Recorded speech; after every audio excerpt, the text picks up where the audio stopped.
जय जगन्नाथ।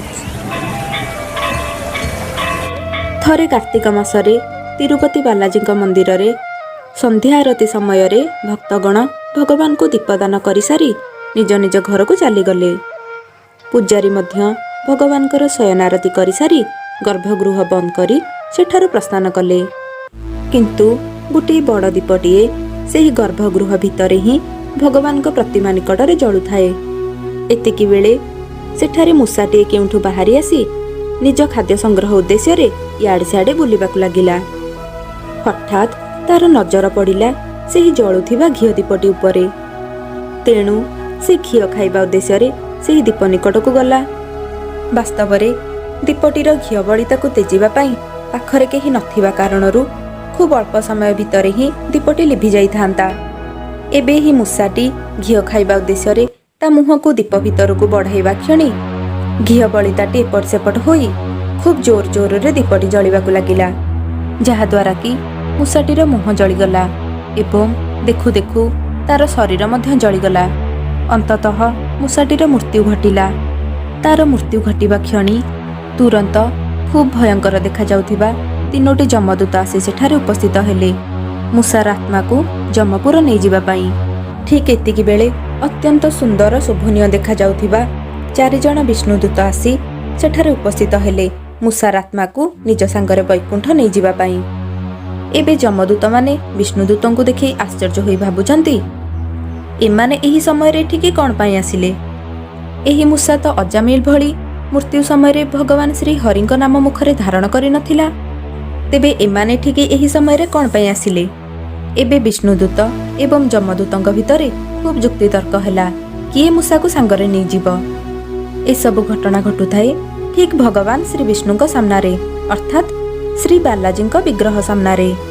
एतिकिरे भगवान निजे पाटी खोली कहिले मु मो दूत मानकु निर्देश देइची एही मूषार आत्मा को अत्यंत सम्मानपूर्वक विमान रे बसाई वैकुंठपुर नहीं जीवा पाई।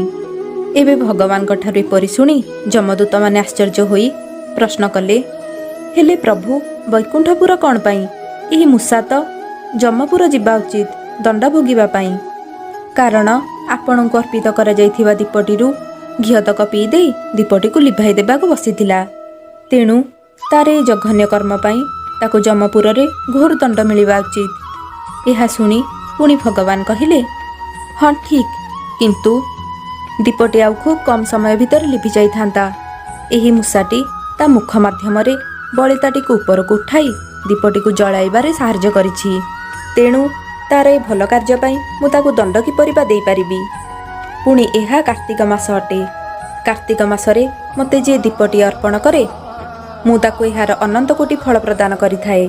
तेणु एही मूषाटी कार्तिक मासरे मते दीपटी अर्पण करिछि। तेणु ताकु अत्यंत सम्मानपूर्वक विमान रे बसाई वैकुंठपुर को निया जाऊ। एबे भगवान का निर्देश मानी जमदूत सेठारु चलीगले एवं विष्णुदूत मूषा को विमान रे बसाई अत्यंत सम्मानपूर्वक चिरदिन पाई वैकुंठपुर को नहीं गले। तेबे देखिले तो मूषार उद्देश्य कौन थिला, किंतु भगवान ताकू की फल प्रदान कले। तेबे सांग माने जदि अजाणतरे करा जाइथिबा सेवा पाई भगवान एते बड़ फल प्रदान करि पारंती, सेबे जदि जणे अत्यंत श्रद्धापूर्वक भगवान को कार्तिक मासरे घिओ दीपटी अर्पण करे तेबे भगवान ताकू की फल प्रदान करिवे एहार कलना मध्य करा जाय पारिबो नाही। हुए तो भगवान निजको ही प्रदान करि देई पारंती।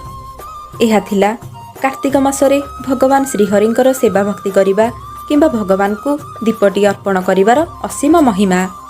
विभिन्न पुराण शास्त्र जेपरिक स्कंध पुराण एवं पद्म पुराण रे वर्णित अछि जे कार्तिक मासरे जेउ नर बा नारी भगवान श्रीहरि को दीपटिया भी अर्पण करे ता द्वारा करा जाइथिबा मेरु पर्वत समान पाप मध्य क्षणिकरे नष्ट हो जाए। कार्तिक मासरे भगवान श्रीहरि प्रति करा जाइथिबा अल्प टिके भी भक्ति एवं सेवार फल अत्यंत असीम अटे। एवं एही मासरे भगवानकर पवित्र नामर उच्चारण करिवार मध्य असीम महिमा अछि। हरे कृष्णा कृष्णा कृष्णा हरे हरे, हरे राम राम राम हरे हरे। आनंद एक बार हरि हरि बोल।